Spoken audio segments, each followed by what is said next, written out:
হযরত নূহ আলাইহিসসালামের জালিম সম্প্রদায় তাঁর উপদেশ ও শুভেচ্ছার পরোয়া করল না এবং যথারীতি মিথ্যারোপে অটল রইল।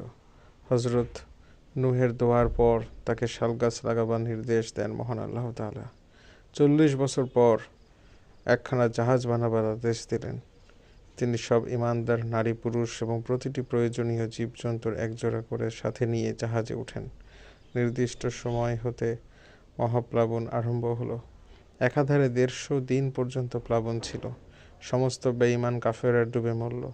হযরত নূহ আলাইহিসসালাম স্বীয় ছেলে কেনানকে জাহাজে আরোহণ করার জন্য ডাকলেন। তখন সে বলল, আমি পাহাড়ে আশ্রয় নিব, পাহাড়ই আমাকে পানি হতে রক্ষা করবে। নাউজুবিল্লাহ। তখন নূহ আলাইহিসসালাম বললেন, আল্লাহর গজব হতে কেউ কাউকে রক্ষা করতে পারবে না। তখন এক প্রবল ঢেউ এসে কেনানকে ডুবিয়ে দিল। অবশেষে পানি কমতে থাকে। দীর্ঘ ৬ মাস পরে জাহাজ জুদি পাহাড়ে এসে ভিড়ল। তখন তিনি আল্লাহর পক্ষ হতে সালাম ও বরকত সহ জাহাজের সমস্ত নারী